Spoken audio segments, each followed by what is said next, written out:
Salut, c'est Marie, professeure de SPSVT sur Nouvelle Classe, et aujourd'hui on va voir comment la diversité s'applique au sein d'une population. C'est parti.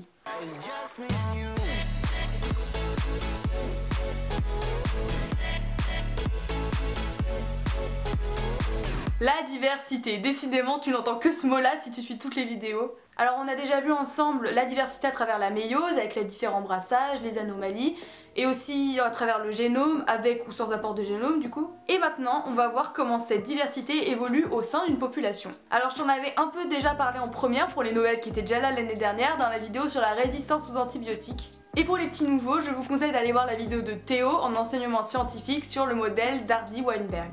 Pour ne plus avoir à rattraper des cours juste avant que la vidéo commence, je t'invite à t'abonner à la chaîne Nouvelle Classe pour ne plus louper du coup aucune vidéo de cours. Bon, maintenant, entrons dans le vif du sujet, c'est parti. En enseignement scientifique, tu as dû voir le modèle d'Hardy-Weinberg.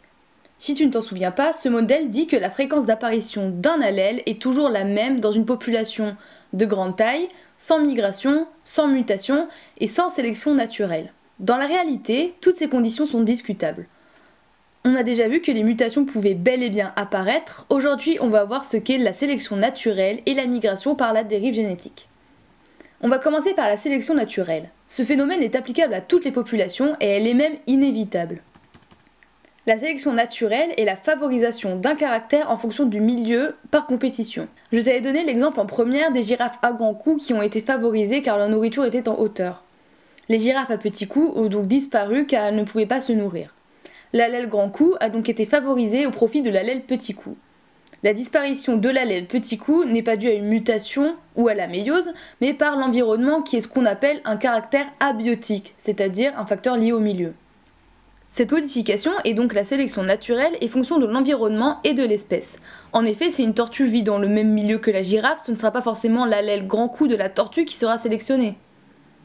Or, une population est définie comme un ensemble d'individus sur un même territoire. La sélection naturelle est bien applicable à une population et pas à une espèce entière. S'il y avait eu une autre population de girafes à un endroit où la nourriture était proche du sol, l'allèle petit coup aurait été sélectionné.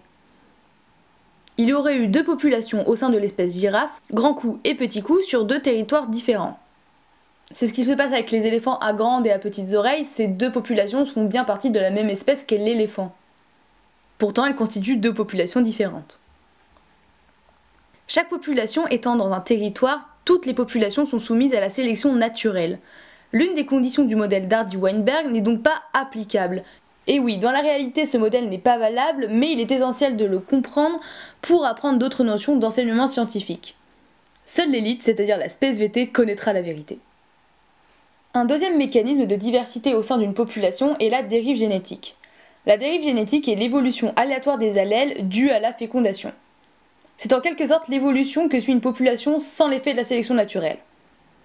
Je m'explique. Admettons que nous isolons deux groupes de 6 pandas dans un zoo. Au sein de ces pandas, il existe deux types de pandas, à grande tache et à petite tache. Si nous laissons les deux groupes de pandas se reproduire sur plusieurs générations, à la fin nous n'aurons pas la même population dans les deux groupes. Un allèle sera forcément privilégié à cause du hasard de la fécondation et des gamètes. Admettons qu'un des groupes a 75% de pandas à petite tache, il est possible que si on prolonge la descendance sur plusieurs générations, il n'y ait plus que des pandas à petite tache alors que l'autre groupe aura toujours le deux types d'allèles. Ici, les deux groupes ont évolué de manière différente sur le même territoire qui est le zoo. Cette diversification n'est pas due à l'environnement car nous sommes sur le même territoire, mais cela est bien dû au hasard des gamètes et de la fécondation qui sont des caractères biotiques, c'est-à-dire liés au vivant.